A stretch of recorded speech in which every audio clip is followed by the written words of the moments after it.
রাজনীতি করতে হলে বিএনপির ভারপ্রাপ্ত চেয়ারম্যান জনাব তারেক রহমান সাহেবের মতো মানবিক হইতে হবে, সহনশীল হইতে হবে, নম্র ভদ্রতা দেখিয়ে মানুষের মন জয় করে রাজনীতি করতে হবে। তাহলে স্থায়ীভাবে রাজনীতিটা করা যায়। আর যদি উগ্রতা দেখায়, চাঁদাবাজি করে, দুর্নীতি করে, স্বৈরতন্ত্র কায়েম করে, তাহলে শেখ হাসিনা, শেখ মুজিব, এরশাদের মতো পরিণতি হওয়ার সম্ভাবনা বেশি।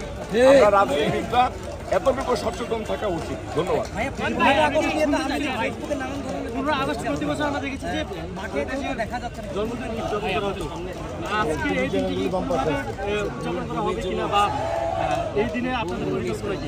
দেখেন, আপনারা হয়তো বা বিএনপির প্রেস লিস্ট দেখেছেন।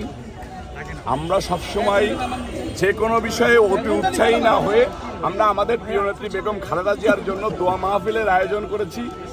আমরা বিভিন্ন থানা, বিভিন্ন জেলা, আপনার পৌরসভা, মহানগর সব জায়গাতেই আমাদের প্রিয় নেত্রী দেশনেত্রী বেগম খালেদা জিয়ার জন্য দোয়া এবং মিলাদ মাহফিলের আয়োজন করা হয়েছে। একটু বিপ্লবী চেতনায় বিশ্বাস করি। আমার বিপ্লবটা 17 বছর যাবৎ, আমাদের বিপ্লবটা 17 বছর যাবৎ ছিল আওয়ামী লীগের বিরুদ্ধে, স্বৈরাচারের বিরুদ্ধে। স্বৈরাচার পতন হওয়ার পরে 1 বছর পূর্ণ হলো। 1 বছরের পরে আপনার দেখবেন যে আওয়ামী লীগের কিছু সন্ত্রাসীরা যারা বাংলাদেশে অস্থিরতা তৈরি করতে চেয়েছে, সেটাকে তারা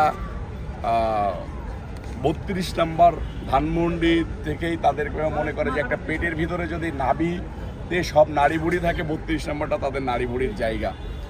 এই জায়গাটা সহ সারা ঢাকা শহরে আমাদের একটা অবস্থান। সবসময় আমরা সজাগ দৃষ্টি রাখি যে আওয়ামী লীগ কখনো যাতে দেশে অস্থিরতা তৈরি না করতে পারে। আওয়ামী লীগের সাথে সাথে মিলে আর একটা গ্রুপ আছে যারা নির্বাচনকে বানচাল করার জন্য একটা ষড়যন্ত্রে লিপ্ত থাকে। তারাও এটার সাথে যোগ হয়ে যারা করতে চাচ্ছে, আপনারা তাদেরকে জানেন, তারাও আওয়ামী লীগের পেটের ভিতর থেকেই বের হয়েছে। বিভিন্ন সময় ছাত্রলীগ করেছে, আওয়ামী লীগ করেছে, শেখ হাসিনা, শেখ মুজিবকে বিভিন্ন উপাধি দিয়েছে। তারা বাংলাদেশে নির্বাচনকে অস্থিরতা তৈরি করতে চায়, নির্বাচনকে বানচাল করতে চায়। ঠিক একইভাবে আওয়ামী লীগ পুনর্বাসনেরও চেষ্টা করে। কিছু কিছু দল দেখবেন সনদ দিয়ে আওয়ামী লীগকে পুনর্বাসন করে, কিছু কিছু দল বিভিন্নভাবে ফ্যাসিলিটি দিয়ে পুনর্বাসন করার চেষ্টা করে। আপনারা দেখেছেন যে আপনাদের সোশ্যাল মিডিয়ার মাধ্যম দিয়ে আমি দেখেছি যে কয়েকটা দলের মানে বর্তমানে একটা দলে যারা নিজেদেরকে ক্ষমতাসীন দল মনে করে, তারা আওয়ামী লীগের কয়েকজন এমপিকে পুনর্বাসন করেছে, তাদের কাছ থেকে টাকা নিয়েছে, সেই টাকা নিতে যে ধরা খেয়েছে। ধরা পড়লে চুরি, ধরা না পড়লে ফাইজলামি। ঠিক আছে, ঠিক একইভাবে তারা ধরা পড়েছে 2-1টা। এরকম আওয়ামী লীগের এত লোক কিভাবে বের হয়ে গেল অন্তর্বর্তীকালীন সরকারে থাকা অবস্থায়? এরকম 2-4 জন 5 জন উপদেষ্টা আছে যারা আওয়ামী লীগের এইসব এমপি মন্ত্রীদেরকে দেশ ত্যাগ করতে সহযোগিতা করেছে। তো যারা বাংলাদেশে আছে তাদেরকে অ্যাডজাস্ট করে নিয়ে এরা যাতে অস্থিরতা তৈরি না করতে পারে, সেটার জন্য আমাদের নেতাকর্মীরা সর্বদাই সজাগ রয়েছে প্রশাসনের সাথে সাথে। আমি এই এলাকা দিয়ে যাচ্ছিলাম, আমার কাছে মনে হলো যে 1 বছরের পরে 15ই আগস্ট 32 নম্বর কেমন হয় আমার দেখা উচিত। আমি শুধু অন্ধকার ছাড়া কিছু দেখতে পাচ্ছি না। এখানে আমার কাছে মনে হয়েছে যে ভূত বসবাস করে এবং মানুষ এসে প্রসাব করে ঘৃণা।